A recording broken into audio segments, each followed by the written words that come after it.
तकबीर में कलिमा में नमाज़ों में अज़ा में है नाम इलाही से मिला नाम मोहम्मद है नाम इलाही से मिला नाम मोहम्मद ला इलाहा इल्लल्लाह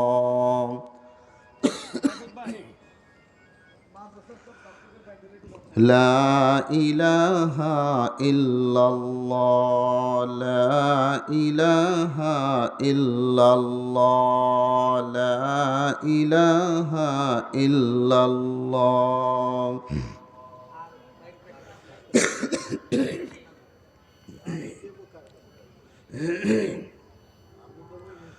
لا إله إلا الله মুহাম্মাদুর রাসূলুল্লাহ সাল্লাল্লাহু আলাইহি ওয়াসাল্লাম। আলহামদুলিল্লাহ, সমস্ত প্রশংসা মহান রব্বুল আলামিনের জন্য, যিনি আমাদেরকে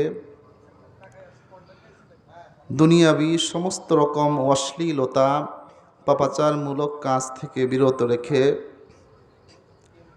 পৃথিবীর মধ্যে সবথেকে উৎকৃষ্ট স্থান দিন আলোচনার মজলিসে আমাদেরকে আসার ও বসার তৌফিক দান করেছেন। এজন্য সকলেই দিল থেকে কালেমাতুশ শুকর আদায় করি, সকলেই বলে আলহামদুলিল্লাহ। তো ভাই, আল্লাহ রাব্বুল আলামিন পবিত্র কালামে পাকের মধ্যে ইরশাদ করেন, আমি পৃথিবীর মধ্যে যত মাখলুক সৃষ্টি করেছি, সমস্ত মাখলুকের মধ্যে সব থেকে দামি, সব থেকে শ্রেষ্ঠ, সব থেকে মর্যাদাবান করে সৃষ্টি করেছি আমি মানুষকে। সুবহানাল্লাহ। আবার অন্যত্র আল্লাহ রাব্বুল আলামিন বলেন, অধিকাংশ মানুষ এবং অধিকাংশ জিনের জন্যে আমি জাহান্নাম সৃষ্টি করেছি। আল্লাহ তাআলা এখানে বলতেছেন সব থেকে শ্রেষ্ঠ হচ্ছে মানুষ, আবার এই মানুষের জন্যই আল্লাহ জাহান্নাম সৃষ্টি করেছেন। সে মানুষ কারা? আল্লাহ রাব্বুল আলামিন বলেন, লাহুম কুলুবুল লা ইয়াফকাহুনা বিহা, যাদেরকে আমি অন্তর দিয়েছি, অন্তর দেওয়া সত্ত্বেও তারা বোঝে না। দুনিয়ার সব কিছু বোঝে কিন্তু কোরআন বোঝে না, বোঝার চেষ্টা করে না। এমন মানুষ আছে কি আছে না? এখানে কোরআনের আলোচনা হচ্ছে, সারা মাস ব্যাপী প্রচারণা চালিয়ে এখানে হাজার হাজার টাকা খরচ করে একটা ব্যবস্থা করা হয়েছে, কিন্তু কোরআনের কথা মানুষের শোনার যদি পিপাসা থাকতো, মানুষের অবস্থা কি এমন হতো ভাই? মানুষের অবস্থা তো এমন হতো না। তাই আল্লাহ রাব্বুল আলামিন বলেন, লাহুম কুলুবুল লা ইয়াফকাহুনা বিহা, আমি যাদেরকে অন্তর দিয়েছি, অন্তর দেওয়া সত্ত্বেও তারা বোঝে না, বোঝার চেষ্টা করে না। ওয়ালাহুম আয়ুনুল লা ইবসিরুনা বিহা, যাদেরকে আমি চক্ষু দিয়েছি, চক্ষু দেওয়া সত্ত্বেও তারা দেখে না। কি দেখে না? আল্লাহর কোরআন দেখে না, আল্লাহর কোরআন পড়ে না, বোঝার চেষ্টা করে না। ওয়ালাহুম আযানুল লা ইয়াসমাউনা বিহা, যাদেরকে আমি কর্ণ দিয়েছি, কর্ণ দেওয়া সত্ত্বেও তারা শোনে না, কোরআন হাদিসের কথা শোনে না, কোরআন হাদিস বোঝার চেষ্টা করে না। আল্লাহ রাব্বুল আলামিন বলেন, উলাইকা কাল আনআম, এরা হচ্ছে চতুষ্পদ জন্তুর মতো, চতুষ্পদ জন্তুর মতো, বালহুম আদাল, বরং তার থেকেও নিকৃষ্ট। জোরে বলেন নাউজুবিল্লাহ। মানুষ সব থেকে দামি, সব থেকে শ্রেষ্ঠ, আবার মানুষ সব থেকে খারাপ। এই মানুষের জন্যে এই যে মাঝে মধ্যে ভূমিকম্প দেখা দিচ্ছে, মাঝে মধ্যে আমাদের দেশে এখন যে ব্যাপকভাবে সামগ্রিকভাবে যে গজবের আলামত দেখা যাচ্ছে, এটা হচ্ছে আমাদের হাতের কামাই। আল্লাহ তাআলা বলেন, জাহারাল ফাসাদু ফিল বাররি ওয়াল বাহরি বিমা কাসাবাত আইদিন নাস, জলে স্থলে যত রকম বিপর্যয়, বালা মুসিবাত আসে, সব হচ্ছে আমাদের হাতের কামাই, সব মানুষের হাতের কামাই। এজন্য আমাদের আমল ঠিক করতে হবে, ঠিক কিনা ভাই? আমল দুরুস্ত করতে হবে। একজন আল্লাহওয়ালা, আল্লাহ বলনেওয়ালা ব্যক্তির সম্মান মর্যাদা এত, লা তাকুমুস সাআতু হাত্তা আইয়াকুলা ফিল আরদি আল্লাহু আল্লাহ, আল্লাহু আল্লাহ। জোরে বলেন সুবহানাল্লাহ। একজন আল্লাহ বলনেওয়ালা ব্যক্তি যতদিন পর্যন্ত দুনিয়াতে থাকবে, ওই আল্লাহ বলনেওয়ালা ব্যক্তির সম্মানের কারণে, ওই আল্লাহ বলনেওয়ালা ব্যক্তির সম্মানের খাতিরে আল্লাহ রাব্বুল আলামিন আসমানের জায়গায় রাখবেন, জমিনের জায়গা রাখবেন, পাহাড় পর্বত সব কিছু তার স্ব স্থানে সঠিকভাবে রাখবেন। কিয়ামত সংঘটিত হবে না। সুবহানাল্লাহ। যখন মানুষের মধ্যে গুনার সয়লাব হয়ে যাবে, জিনা ব্যভিচার ব্যাপকভাবে চলতে থাকবে, সুদ ঘুষ ব্যাপকভাবে চলতে থাকবে, অন্যায় অবৈধ কাজ ব্যাপকভাবে চলতে থাকবে, তখন সামগ্রিকভাবে সকলের উপর এই ধরনের বালা মুসিবত আসবে। একটা নাড়া দেওয়ার সঙ্গে সঙ্গে দেখুন কত মানুষ নিহত হয়ে গেল, ঠিক কিনা? আল্লাহর জন্য তো কোনো সময় লাগে না, মাত্র একটা ঝাঁকিন দিবে, 5 সেকেন্ডের মধ্যে সারা বিশ্ব ফানা হয়ে যাবে, ধ্বংস হয়ে যাবে, ঠিক কি ঠিক না? এই জন্য আমাদের সকলকে এখন থেকে শুধরিয়ে যেতে হবে। আল্লাহ রাব্বুল আলামিন যখন পৃথিবী সৃষ্টি করলেন, হাদিসের মধ্যে আসছে, লাম্মা খালাকাল্লাহুল আরদা জাআলাত তামিদু ফাস্তাখাররাত আলাইহা ফাজিবাতিল মালাইকাতু মিন শিদ্দাতিল জিবাল। আল্লাহ রাব্বুল আলামিন যখন পৃথিবী সৃষ্টি করলেন, আপনারা সকলেই শুনেছেন, পৃথিবী পানির উপরে ভাসমান অবস্থায়, ঠিক কিনা? আচ্ছা, পানির উপর যদি কিছু ভাসমান থাকে, পানি যদি নাড়াচাড়া করে, তাহলে ওই জিনিসটাও নাড়াচাড়া করে কিনা? মনে করেন যে একটা জাহাজই হোক না কেন, বড় একটা জাহাজ সাগরের মধ্যে, সাগরের পানির মধ্যে যখন কম্পন সৃষ্টি হয়, ওই কম্পনের কারণে জাহাজ হেলাধুলা করে, নাড়াচাড়া করে, ঠিক কি ঠিক না? আল্লাহ রাব্বুল আলামিন এই বিশাল পৃথিবী যখন সৃষ্টি করলেন, পানির উপরে পানি হেলাধুলা করার কারণে পৃথিবীও নাড়াচাড়া করতে শুরু করে দিল। এখন পৃথিবী যখন নাড়াচাড়া করে, যেটাকে আমরা বলি ভূমিকম্প, ভূমিকম্প হলে কি পৃথিবী বাস করার যোগ্য না অযোগ্য হয়ে যায়? অযোগ্য হয়ে যায়। একটা নাড়া দিয়েছিলেন, আমরা ভীতু সন্ত্রস্ত হয়ে গিয়েছিলাম, ভয়ে আত্মা উড়ে গিয়েছিল, কত বিল্ডিং পড়ে গেল, ভেঙে গেল, কত ব্রিজ ভেঙে গেল, কত মানুষ মারা গেল, ঠিক কি ঠিক না? যদি এরকম পৃথিবী নাড়াচাড়া করে, গাড়িগুলা চলতে পারবে না, অ্যাক্সিডেন্ট হবে কি হবে না? বিল্ডিং টিকবে না, আমরা চলতে পারবো না, ভূমিধস হবে, কত রকম সমস্যার সৃষ্টি হবে। তো পৃথিবী যখন আল্লাহ তাআলা সৃষ্টি করলেন, পৃথিবী নাড়াচাড়া করে পানির উপরে। আল্লাহ রাব্বুল আলামিন পৃথিবীর বিভিন্ন জায়গায় পাহাড়কে গেড়ে দিলেন প্যারাক স্বরূপ। সুবহানাল্লাহ। প্যারাক, মনে করেন যে একটা নৌকা পানির মধ্যে নাড়াচাড়া করতেছে, চারপাশে বড় বড় 4টা বাঁশ যদি শক্ত করে গেড়ে বেঁধে দেন মজবুত করে, আর কি নাড়াচাড়া করে? তো ব্যাপারটা হলো এরকম। লাম্মা খালাকাল্লাহুল আরদা জাআলাত তামিদু ফাস্তাখাররাত আলাইহা ফাআজিবাতিল মালাইকাতু মিন শিদ্দাতিল জিবাল। আল্লাহ রাব্বুল আলামিন পৃথিবী সৃষ্টি করলেন, মানুষ বসবাসের জন্য পৃথিবী সৃষ্টি করলেন, কিন্তু পৃথিবীর মধ্যে হেলাধুলা শুরু হয়ে গেল। তখন আল্লাহ রাব্বুল আলামিন পৃথিবীর বিভিন্ন জায়গায় পাহাড়কে প্যারাক স্বরূপ গেড়ে দিলেন। সুবহানাল্লাহ। পাহাড়কে গেড়ে দিলেন প্যারাক স্বরূপ, যার ফলে পৃথিবী স্থির হয়ে গেল, আর নাড়াচাড়া করে না। ফাজিবাতিল মালাইকাতু মিন শিদ্দাতিল জিবাল। ফেরেশতারা আশ্চর্য হয়ে গেলেন, এত বড় পৃথিবী পাহাড় গেড়ে দেওয়ার ফলে স্থির হয়ে গেল। আল্লাহর কাছে জিজ্ঞেস করতেছে, রব্বে কারীম হাল মিন খালকিকা শাইইন আশাদ্দু মিনাল জিবাল। রব্বুল আলামিন, এই পাহাড়ের থেকে শক্তিশালী মজবুত তুমি কোনো কিছু কি দুনিয়াতে সৃষ্টি করেছ? জোরে বলেন সুবহানাল্লাহ। হাল মিন খালকিকা শাইইন আশাদ্দু মিনাল জিবাল। এই পাথরের পাহাড়ের থেকে মজবুত আর শক্তিশালী কি তুমি কোনো কিছু দুনিয়াতে সৃষ্টি করেছ? আল্লাহ রাব্বুল আলামিন বলেন, নাম, হ্যাঁ সৃষ্টি করেছি, যার নাম হচ্ছে আল হাদিদ। বলেন সুবহানাল্লাহ। হাদিদ মানে লোহা।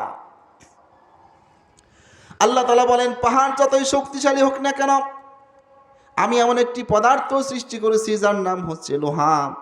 ওই লোহা দ্বারা পাথরের পাহাড়কে আঘাত করলে পাথরের পাহাড় ভেঙে খান খান হয়ে যাবে, ঠিক কিনা? আচ্ছা, যেই মেশিন দ্বারা পাথরগুলি ভাঙা হয়, ওই মেশিনগুলি কিসের তৈরি ভাই? লোহার তৈরি, ঠিক কিনা? হাতুড়ি দ্বারা পাথর ভাঙা হয়, হাতুড় তৈরি কিসের? লোহার। তাহলে বোঝা গেল পাথরের থেকে লোহা বেশি শক্তিশালী, লোহা বেশি মজবুত।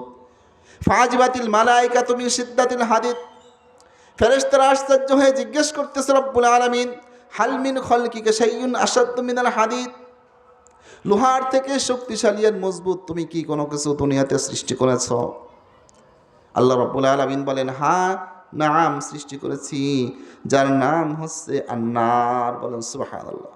নার মানে আগুন। আল্লাহ তাআলা বলেন, লোহা যতই মজবুত আর শক্তিশালী হোক না কেন, আমি এমন একটি পদার্থ সৃষ্টি করেছি যার নাম হচ্ছে আগুন। ওই আগুন দিয়ে যদি লোহাকে তাপ দেওয়া যায়, এক সময় লোহা পানির মতো হয়ে যায়, গলে তরল হয়ে যায়, ঠিক কিনা? ফেরেশতারা আশ্চর্য হয়ে জিজ্ঞেস করতেছে রব্বুল আলামিন, হাল মিন খালকিকা শাইউন আশাদ্দু মিনান নার, আগুনের থেকে মজবুত আর শক্তিশালী তুমি কোনো কিছু কি দুনিয়াতে সৃষ্টি করেছ? আল্লাহ রাব্বুল আলামিন বলেন, নাম, হ্যাঁ সৃষ্টি করেছি, তার নাম হচ্ছে আলমা। বলেন সুবহানাল্লাহ। তার নাম হচ্ছে পানি। তার নাম হচ্ছে কি ভাই? পানি। আল্লাহ তাআলা বলেন, আগুন যতই শক্তিশালী হোক না কেন, আগুনের স্পিড যতই তেজ হোক না কেন, ওই তেজস্ব আগুনের মধ্যে যদি পানি ঢেলে দেওয়া যায়, আগুনের আর কোনো তেজ থাকে না, আগুন নিস্তেজ হয়ে যায়, ঠিক কিনা? আগুনের আর কোনো ক্ষমতা থাকে না। ফাজিবাতিল মালাইকাতু মিন শিদ্দাতিল মা, ফেরেশতারা আশ্চর্য হয়ে জিজ্ঞেস করতেছে রব্বুল আলামিন, হাল মিন খালকিকা শাইউন আশাদ্দু মিনাল মা, তুমি কি পানির থেকেও শক্তিশালী কোনো কিছু দুনিয়াতে সৃষ্টি করেছো? আল্লাহ রাব্বুল আলামিন বলেন, নাম, হ্যাঁ সৃষ্টি করেছি, যার নাম হচ্ছে আর রিহ মানে বাতাস। বলেন সুবহানাল্লাহ। পানি যতই শক্তিশালী হোক না কেন, এমন একটি পদার্থ সৃষ্টি করেছি যার নাম হচ্ছে বাতাস। ওই বাতাসের মাধ্যমে, অক্সিজেনের মাধ্যমে আমি পৃথিবীর বিভিন্ন জলাশয়ের থেকে, সাগর মহাসাগর, খাল বিল পুকুর নদ নদী থেকে হাজার হাজার কোটি কোটি টন টন পানি আমি এই অক্সিজেনের মাধ্যমে আমি আকাশের মধ্যে সংরক্ষণ করে রেখে দিই। সুবহানাল্লাহ। আবার যখন দুনিয়া আমার বান্দার প্রয়োজন হয় জমিনের উর্বরতা শক্তি ফেরানোর জন্যে, ওই পানিকে আমি স্প্রে করে বৃষ্টি আকারে দুনিয়ার মধ্যে ছড়িয়ে দেই। সুবহানাল্লাহ। ফেরেশতারা জিজ্ঞেস করতেছে, রব্বে কারীম, হাল মিন খালকিকা শাইউন আশাদ্দু মিনার রিহ, বাতাসের থেকেও শক্তিশালী কি তুমি কোনো কিছু সৃষ্টি করেছ? আল্লাহ রাব্বুল আলামিন বলেন, হ্যাঁ অবশ্যই সৃষ্টি করেছি, যার নাম হচ্ছে বনি আদম। জোরে বলেন সুবহানাল্লাহ। কোন বনি আদম? তাসাদ্দাকা সাদকাতান বিয়ামিনিহি ওয়া ইকফিহি আন শিমালিহি, ওই বনি আদম যে ডান হাত দিয়ে আল্লাহর রাস্তায় সদকা করে কিন্তু বাম হাতে টের পায় না। জোরে বলেন সুবহানাল্লাহ। ইন্না সলাতি ওয়া নুসুকি ওয়া মাহইয়ায়া ওয়া মামাতি লিল্লাহি রাব্বিল আলামিন। সুবহানাল্লাহ। हर रंग में तो, हर बू में तो, हर जा में तो, हर दम,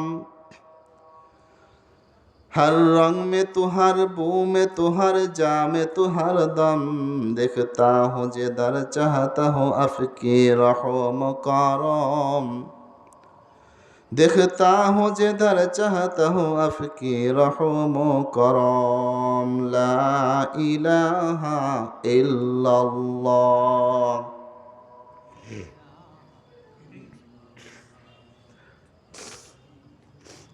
লা ইলাহা ইল্লাল্লাহ। মহব্বতের সাথে আল্লাহকে ডাকেন, লা ইলাহা ইল্লাল্লাহ মানে আল্লাহ ছাড়া কোনো মাবুদ নাই। আছে নাকি? তাহলে পৃথিবীর মধ্যে সব থেকে শ্রেষ্ঠ কে? বনি আদম। তার থেকে শ্রেষ্ঠ, তার থেকে শক্তিশালী আর কোনো কিছুই নাই। সুবহানাল্লাহ। যেই বনি আদম একমাত্র ইবাদত বন্দেগী যা কিছু করে আল্লাহর জন্য করে। সুবহানাল্লাহ। মানুষের দেখানোর জন্য করে না। তার মানে বোঝা গেল এইগুলার সাথে বনি আদমের তুলনা আল্লাহ তাআলা কেন দিলেন? বলে আগুন, পানি, বাতাস, এটা বনি আদমের মধ্যে দিয়ে আল্লাহ তাআলা সৃষ্টি করেছেন, যেটাকে বাংলায় বলা হয় আল খাওয়াসুল খামেসা, আরবিতে বলা হয় পঞ্চ কি, আরবিতে বলা হয় আল খাওয়াসুল খামেসা, বাংলায় বলা হয় পঞ্চ ইন্দ্রিয়। আগুন, পানি, বাতাস আমাদের মধ্যে আছে না নাই? আছে। আচ্ছা, বাতাস না থাকলে তো আমরা টিকবো না, টিকবো নাকি? অক্সিজেন না থাকলে টিকবো? 1 মিনিটও তো বাঁচবো না। আগুন আছে না নাই? ডাক্তার শরীরে হাত দিয়ে বলে তাপমাত্রা কমে গেছে, ঠিক কিনা? তাহলে বোঝা গেল তাপ আছে শরীরে। হ্যাঁ, তাপমাত্রা বাড়ানোর জন্য ওষুধ দেওয়া হয়, আর তাপমাত্রা যদি বৃদ্ধি হয়ে যায় তাহলে সেটাকে সঠিক পজিশনে আসার জন্য ওষুধ দেওয়া হয়। জ্বর হয়েছে, তাপ বেড়ে গেছে, ঠিক কিনা? তাহলে আমাদের শরীরের মধ্যে কি আছে? আগুন আছে। পানি আছে, ডাক্তার বলে পানির শূন্যতা, শরীরে পানির ভাগ কমে গেছে, ঠিক কি ঠিক না? তাহলে বোঝা গেল শরীরে পানি আছে, আছে না? এগুলার একটা শক্তি আছে, এগুলার শক্তি হলো মানুষকে খারাপের দিকে ধাবিত করে, নফসে আম্মারার দিকে ধাবিত করে। এই নফসে আম্মারাকে দমন করে যে ব্যক্তি একমাত্র আল্লাহকে খুশি করার জন্যে, আল্লাহকে রাজি ও খুশি করার জন্য ইবাদত বন্দেগী করবে, ওই ব্যক্তি হচ্ছে সব থেকে দামি, সব থেকে শ্রেষ্ঠ। সুবহানাল্লাহ। তাহলে একমাত্র কার জন্য ইবাদত করতে হবে? আল্লাহর জন্য। আল্লাহ রাব্বুল আলামিন আল হাওয়াসুল খামেসা, পঞ্চ ইন্দ্রিয় ভিতরে দিয়ে, নফসানিয়াত ভিতরে দিয়ে, নফসে আম্মারাকে ভিতরে দিয়ে, শয়তানকে আমাদের পিছনে লাগিয়ে দিয়ে একটা পরীক্ষার সেন্টারের মধ্যে ঢুকিয়ে দিয়েছেন, ঠিক কিনা? যেটাকে বলা হয় দুনিয়ার জগৎ। আচ্ছা, এই দুনিয়ার জগৎ এটা হচ্ছে একটা পরীক্ষার সেন্টার। তাহলে আমাদের মূল বাড়ি কোথায়? আমাদের মূল বাড়ি হচ্ছে জান্নাতে। আর যারা জান্নাতে যাবে না তারা তো জাহান্নামে, ঠিক কি ঠিক না? আমাদের সৃষ্টি করেছেন আল্লাহ রাব্বুল আলামিন।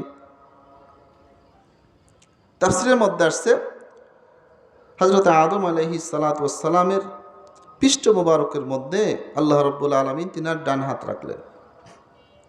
রাখার ফলে কিয়ামত পর্যন্ত যত আনেওয়ালা উম্মত, নেককার, পরহেজগার, দিনদার যারা দুনিয়াতে আসবে, তাদের রূহগুলো আল্লাহ তাআলার কুদরতি ডান হাতের মধ্যে চলে আসলো। এরপরে আল্লাহ রাব্বুল আলামিন তিনার কুদরতি বাম হাত আদম আলাইহিস সালামের পৃষ্ঠ মোবারকের মধ্যে রাখলেন, যার ফলে কিয়ামত পর্যন্ত যত ফাসিক, ফুজ্জার, বেদুইন, নাসারা দুনিয়াতে আসবে, তাদের রূহগুলো আল্লাহ তাআলার কুদরতি বাম হাতের মধ্যে চলে আসলো। এরপরে আল্লাহ রাব্বুল আলামিন ওই উভয় রূহগুলাকে সামনে রেখে বললেন, আলাস্তু বিরব্বিকুম, আমি কি তোমাদের রব নই? আমরা সকলেই বলেছিলাম, বালা, হা, আপনি আমাদের রব। ওই দিনকে বলা হয় ইয়মে আলাস্ত। আলাস্তের দিন। কিসের দিন ভাই? ইয়মে আলাস্ত। সেদিন থেকে আমাদের হায়াত শুরু হয়েছে। এই জন্য আল্লাহ রাব্বুল আলামিন বলেন, আল্লাযী খালাকাল মাউতা ওয়াল হায়াতা লিয়াবলুয়াকুম আইয়ুকুম আহসানু আমালা। আমি তোমাদের জন্য মৃত্যু সৃষ্টি করেছি, এরপর হায়াত সৃষ্টি করেছি। কেন? লিয়াবলুয়াকুম আইয়ুকুম আহসানু আমালা, কে কত সুন্দর নেক আমল করে আমার দরবারে আসতে পারো, সেই পরীক্ষার জন্য। সুবহানাল্লাহ। আগে মৃত্যু, পরে হায়াত।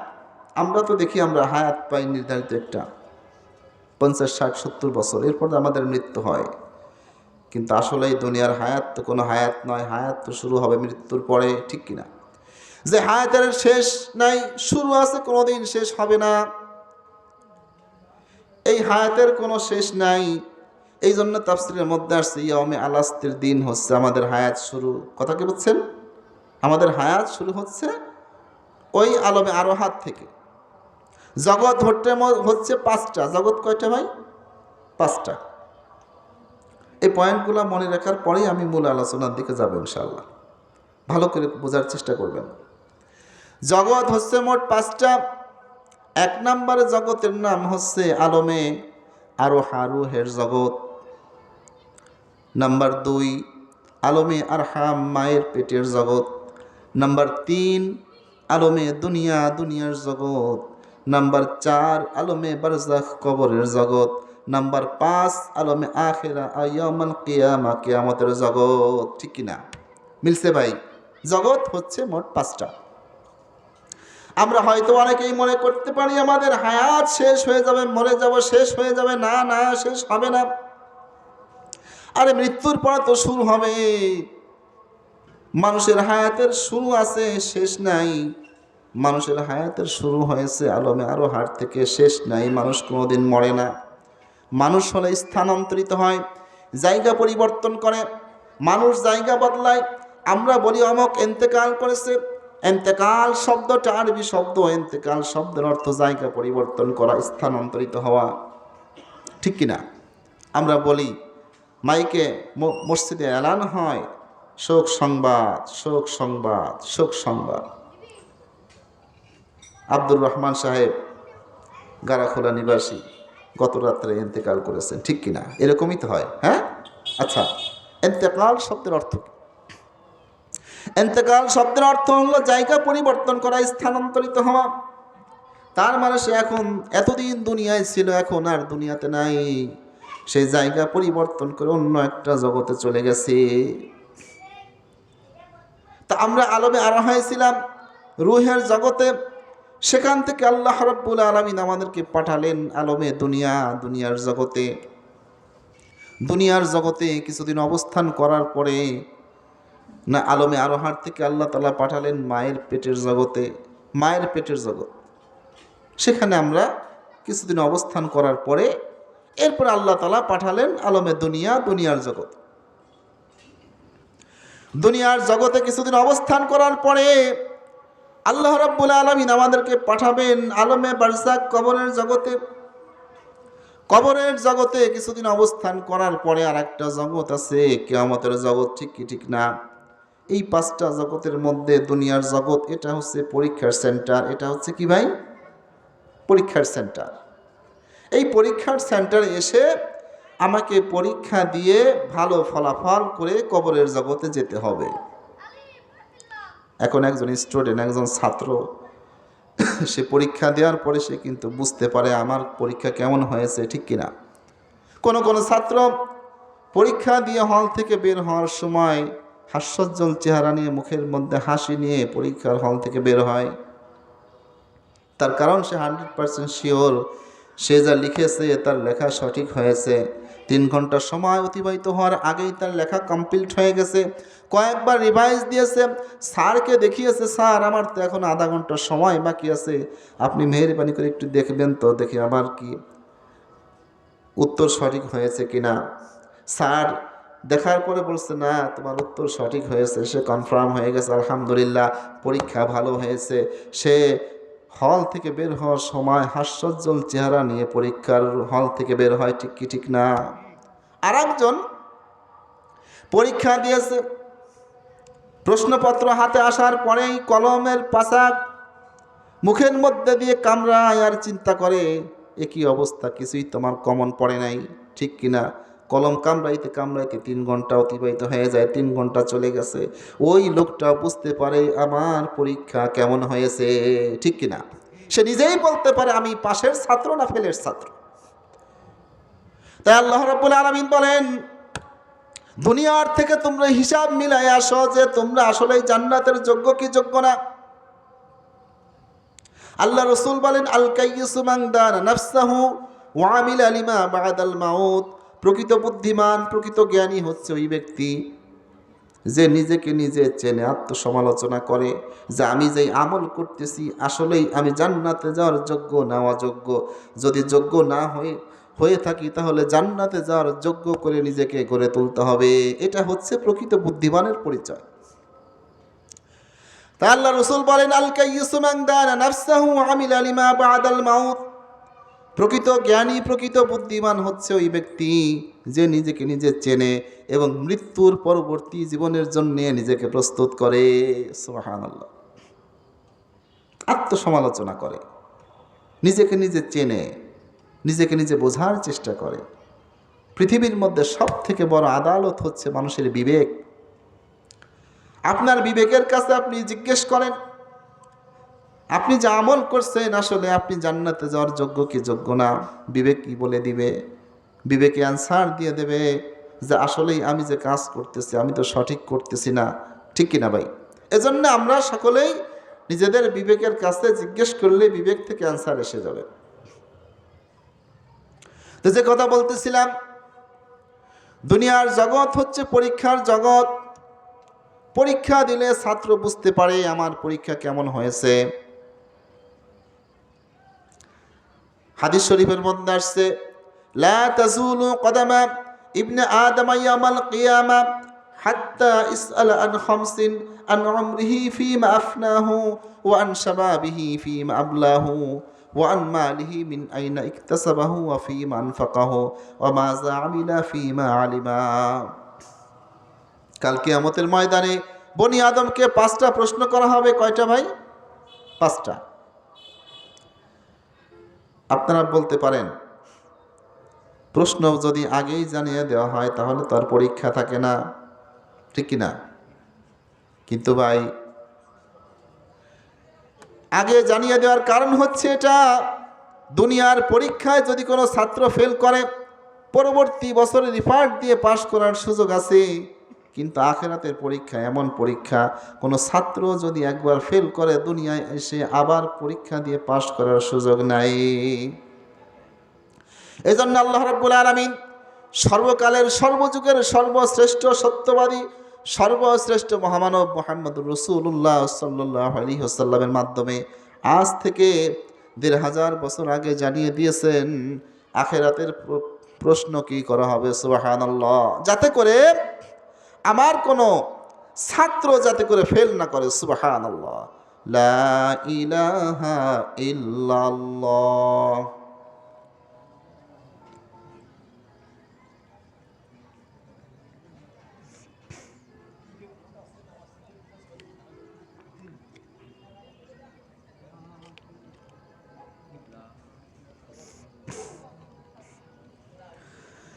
লা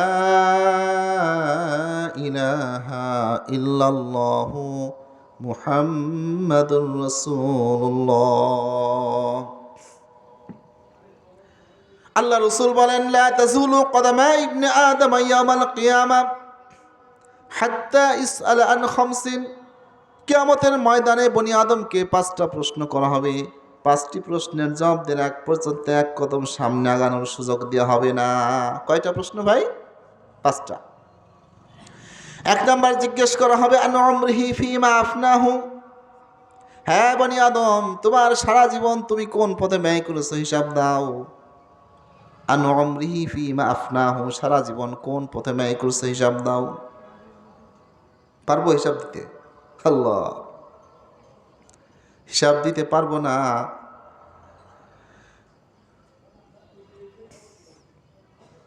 হিসাব দেওয়ার মতো সেই যোগ্যতা, সেই আত্মবিশ্বাস আমাদের মধ্যে নাই।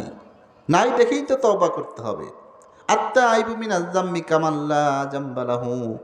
আল্লাহ রাসূল বলেন, জিন্দেগির গুনার কথা স্মরণ করে শরমিন্দা হয়ে লজ্জিত হয়ে চোখের পানি ছেড়ে দিয়ে যে ব্যক্তি আল্লাহর দরবারে তওবা করে, কামাল্লা জামবালাহু, সে নিষ্পাপ মাসুম বাচ্চার ন্যায় হয়ে যায়। সুবহানাল্লাহ। এজন্য ভাই তওবার বিকল্প নাই। আমরা সকলেই গুনাহগার। ভুলের ঊর্ধ্বে আমরা কেউ না, গুনার ঊর্ধ্বে আমরা কেউ না। এই জন্যে আল্লাহ রাব্বুল আলামিন সব থেকে তওবাকারী বান্দাকে বেশি ভালোবাসেন, বেশি পছন্দ করেন। সুবহানাল্লাহ। কুল্লু বানি আদম খাত্তাউন, সমস্ত বনি আদমই গুনাহগার, ভুল করেনওয়ালা। ওয়া খায়রু খাত্তাউন আত-তাওয়াবুন, ওই ভুল কর্ণওয়ালাদের মধ্যে সব থেকে দামি হচ্ছে ওই ব্যক্তি যে ব্যক্তি আল্লাহর দরবারে তওবা করে। সুবহানাল্লাহ। তাহলে বলতেছিলাম 1 নাম্বার জিজ্ঞেস করা হবে আন উমরিহি ফীমা আফনাহু, সারা জীবন কোন পথে ব্যয় করেছো হিসাব দাও। 2 নাম্বার জিজ্ঞেস করা হবে ওয়া আন শাবাবিহি ফীমা আবলাহু, সারা জীবনের মধ্যে একটা দামি সময় আমি তোমাকে দিয়েছিলাম, যৌবন বয়স। এই যৌবনকাল তুমি কোন পথে ব্যয় করেছো হিসাব দাও। যৌবন বয়সের দাম কম না বেশি? কত বেশি? অনেক বেশি। দুনিয়াতে আমরাও কিন্তু যৌবনের প্রাধান্য দিয়ে থাকি। একটা বৃদ্ধ লোক কৃষি কাজ করতে গেলেও লোক তাকে নিতে চায় না। মানুষ মনে করে যে এই লোকটা বৃদ্ধ হয়ে গেছে, কাজ করতে পারবে না, অতএব তার মূল্যায়ন নাই, তাকে নিতে চায় না, কাজে নিতে চায় না। লোকটা যখন বৃদ্ধ হয়ে যায় তখন সরকারি চাকরিতে ওই লোকটাকে আর নিয়োগ দেওয়া হয় না, ঠিক কিনা? সেনাবাহিনীতে যখন নিয়োগ দেওয়া হয়, যুবক ছেলেদেরকে নিয়োগ দেওয়া হয়, ওই ছেলেটাই যখন বৃদ্ধ হয়ে যায় তখন তাকে চাকরি থেকে অব্যাহতি দেওয়া হয়। বোঝা গেল যে তোমার আমার ডিপার্টমেন্টে তোমার যেই প্রয়োজন ছিল, তোমার যেই বয়সের দরকার ছিল সেটা তোমার থেকে চলে গেছে, তোমার আর আমার ডিপার্টমেন্টে মূল্যায়ন নাই, অব্যাহতি দেওয়া হয়। ঠিক কি ঠিক না? একটা গরু কিনতে যান, যেই গরুটার বয়স কম, শরীরে শক্তি সামর্থ্য বেশি, সেই গরুটার কিন্তু একটা বৃদ্ধ গরুর থেকে দাম বেশি। ঠিক কি ঠিক না? একটা গাড়ি কিনতে যান, যেই গাড়িটা নতুন সেই গাড়ির দাম বেশি, পুরান গাড়ির দাম কম। কিন্তু আমি নিজের বেলায় আমার যৌবনটা হেলায় খেলায় নষ্ট করে দিয়ে বৃদ্ধ বয়সকে আল্লাহর ইবাদতের ক্ষেত্রে সফর্দ করলাম। কিমতে হার চিজরা দান কে চিজ, কিমতে খুদরা নাদানি আহমকিস্ত, কিমতে খুদরা নাদানি আহমকিস্ত। কবি বলতেছেন, দুনিয়ার সব কিছুর মূল্যায়ন বুঝলে কিন্তু নিজের মূল্যায়নটা নিজে বুঝলে না, এর থেকে বড় বোকা আর কি হতে পারে? এর থেকে বোকা আর কে হতে পারে? দুনিয়ার সব কিছুর মূল্যায়ন বুঝলে, তোমাকে যদি জিজ্ঞেস করা হয় বলেন তো ভাই চাউলের কেজি কত, আপনি বলে দিতে পারবেন। যদি জিজ্ঞেস করা হয় বলেন তো বর্তমান পেঁয়াজের কত করে মন, আপনি বলে দিতে পারবেন। যদি জিজ্ঞেস করা হয় ডাউলের দাম কত, বলে দিতে পারবেন। যদি জিজ্ঞেস করা হয় 21 ক্যারেটের স্বর্ণের বর্তমান বাজার কত, আপনি বলে দিতে পারেন। কিন্তু আপনাকে যদি জিজ্ঞেস করা হয় ভাই বলেন তো দেখি আপনার দাম কত, আপনি বলবেন ভাই আমি তো তা জানি না। ঠিক কিনা?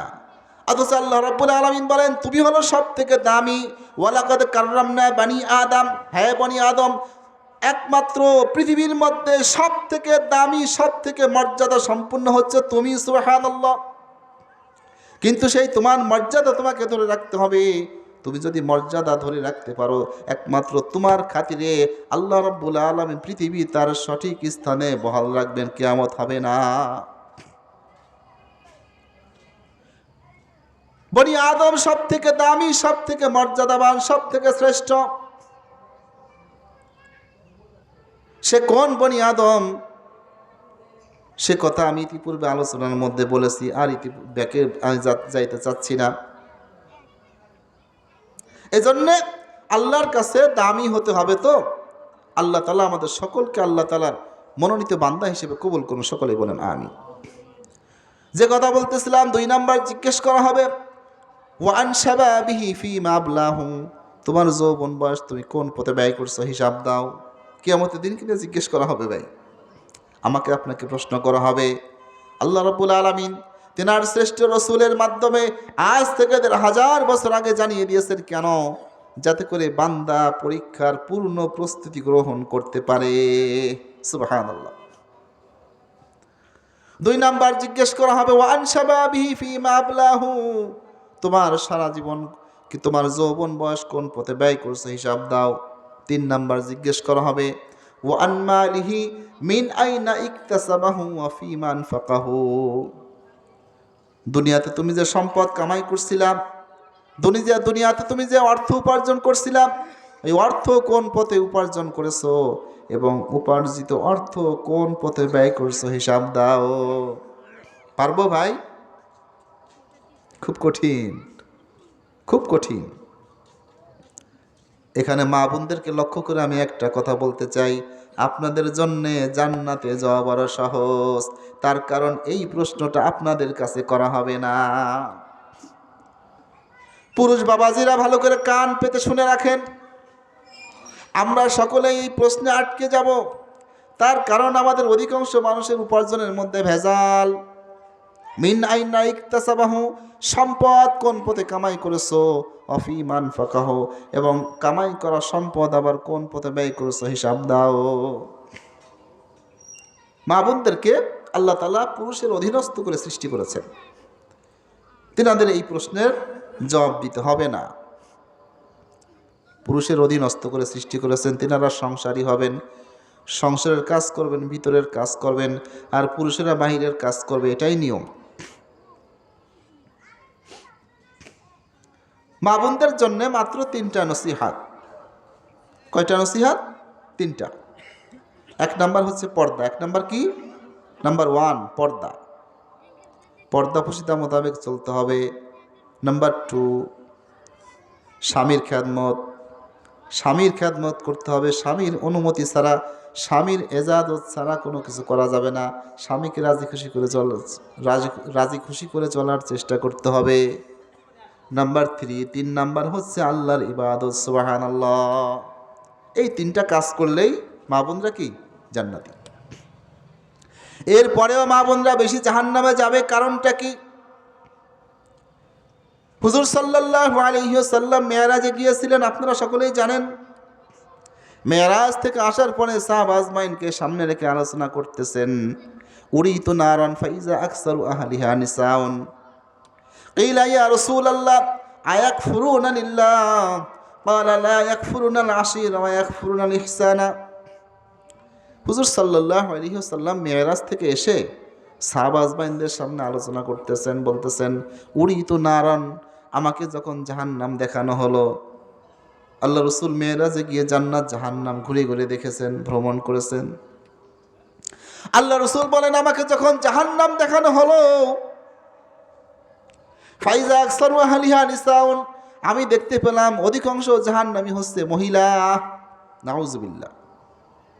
মহিলাদের জন্য জান্নাতে যাওয়া সহজ, তারপরেও অধিকাংশ জাহান্নামী মহিলা। সাহাবা বনে আশ্চর্য হয়ে জিজ্ঞেস করতেছি, ইয়া রাসূলুল্লাহ আয়াকফুরুনা লিল্লাহ, কারণটা কি? অধিকাংশ জাহান্নামী মহিলা হওয়ার কারণটা কি? তারা কি আল্লাহর সাথে কুফরি করেছে নাকি, আল্লাহর সাথে নাফরমানি করেছে নাকি? আল্লাহ রাসূল বলেন লা লা না না, তারা আল্লাহর সঙ্গে নাফরমানি করে নাই। তাহলে কারণটা কি? কারণ হচ্ছে আয়াকফুরুনা লিল্লাহ লা ইয়াকফুরুনাল আশীরা, তারা তাদের স্বামীর নাফরমানি করার কারণে তারা জাহান্নামে। জোরে বলেন নাউজুবিল্লাহ।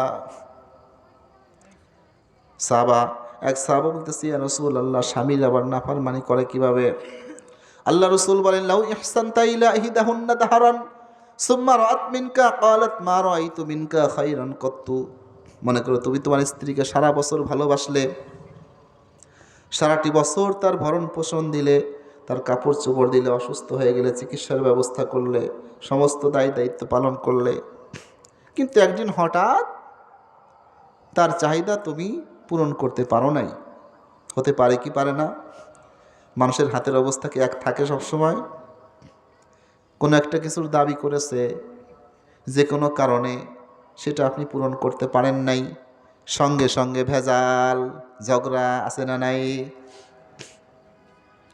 সঙ্গে সঙ্গে ঝগড়া শুরু করে দিয়েছে, বলতেছে ক্বালাত মা রাআইতু মিনকা খায়রান কত্তু, তোমার সংসারে এসে আমি কোনোদিন ভালো কিছু পেলাম না। বলে কি বলে না? তোর সংসারে এসে আমার শান্তি হইল না, বলে কি না ভাই? পৃথিবীর সমস্ত নাজ নিয়ামত, বিগত জীবনের সমস্ত ইহসান, ভালোবাসার কথা ভুলে গিয়ে এক মুহূর্তের মধ্যেই সব কিছু মন থেকে বিদায় করে দিয়ে ঝগড়া শুরু করে দিল। বলল যে তোমার সংসারে এসে আমার কোনো দিন শান্তি হলো না। অশুকরিয়া, অকৃতজ্ঞ স্বামীর সঙ্গে ভেজাল শুরু করে দেয়, গ্যাঞ্জাম শুরু করে দেয়। এই স্বামীর অকৃতজ্ঞ হওয়ার কারণে অধিকাংশ মহিলা জাহান্নামে যাবে। এই জন্য মা বোনদেরকে আমি বলে যাই যে আপনারা মাত্র 3টা কাজ করবেন।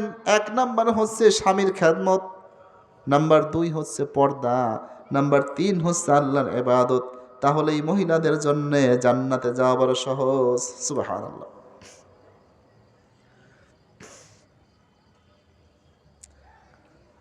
তাহলে বলতেছিলাম 3 নাম্বার প্রশ্ন করা হবে, সম্পদ কোন পথে কামাই করেছ?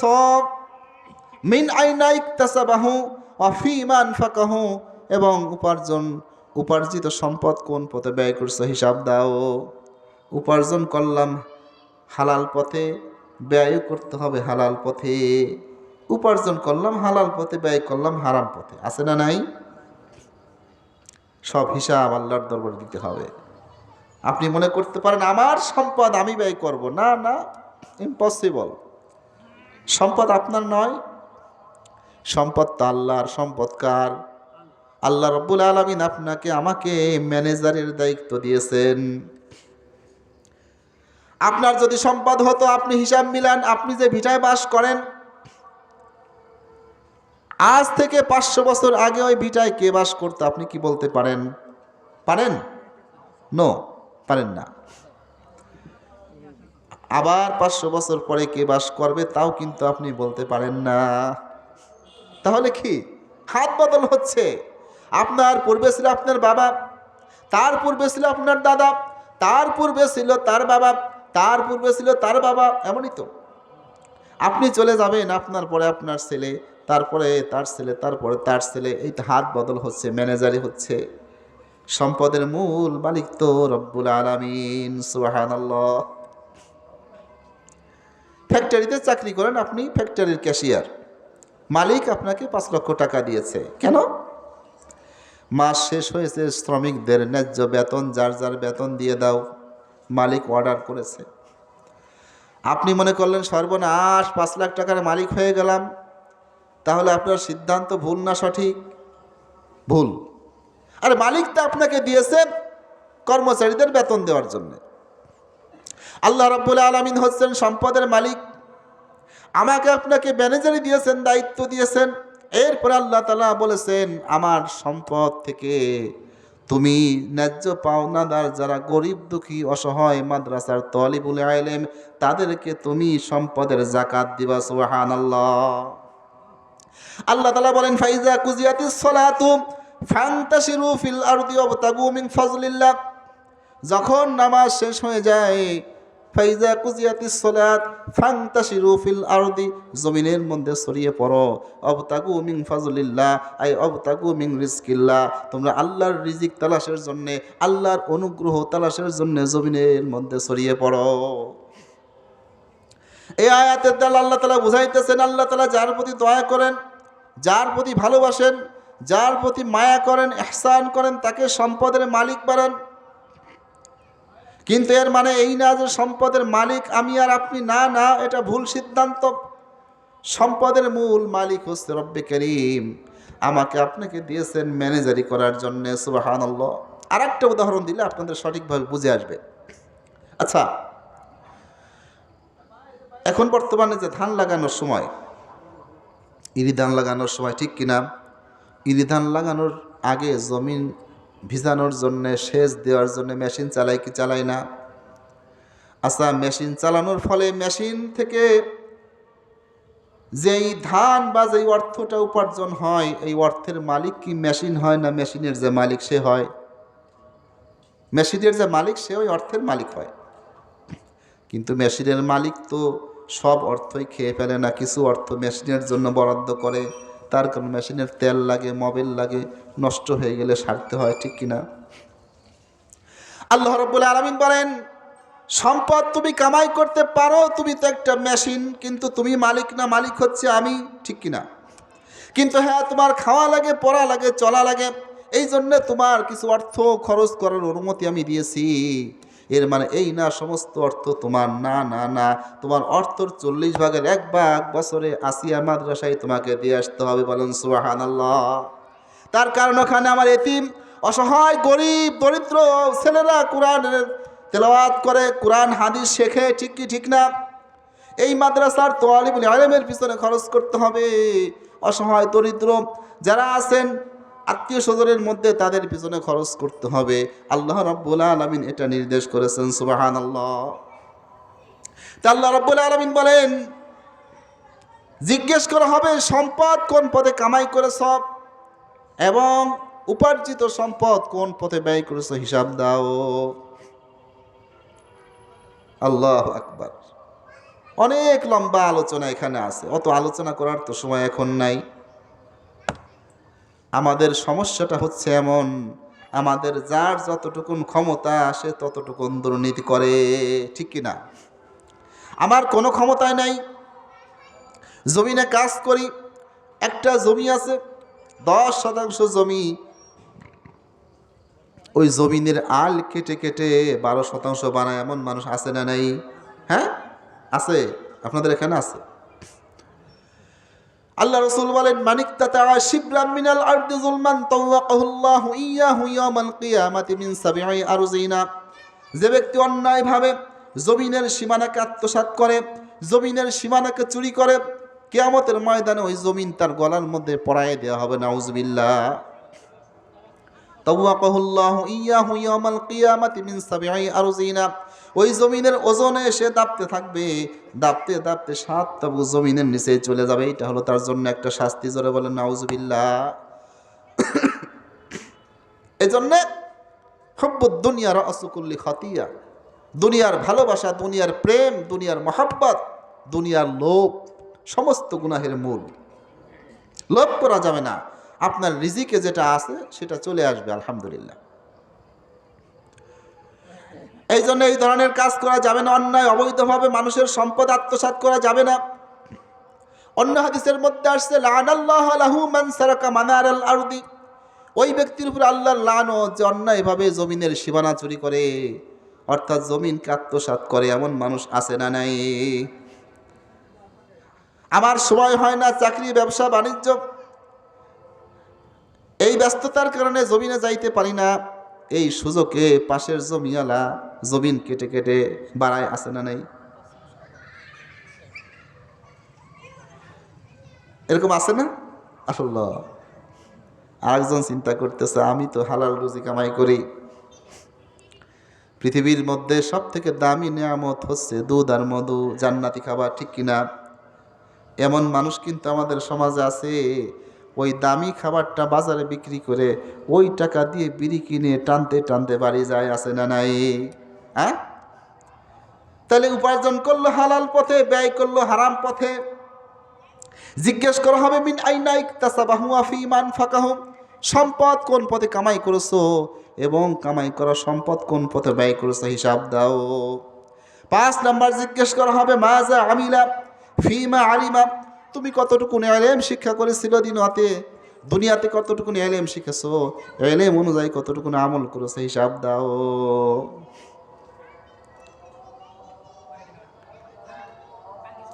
ইলম কতটুকু শিখেছো, ইলম অনুযায়ী কতটুকু আমল করেছো, হিসাব দাও। আলহামদুলিল্লাহ, আলোচনা অসমাপ্ত রেখে এখানেই শেষ করা হলো। আজানের সময় হয়ে গেছে। আল্লাহ রাব্বুল আলামিন আমাদের সকলকে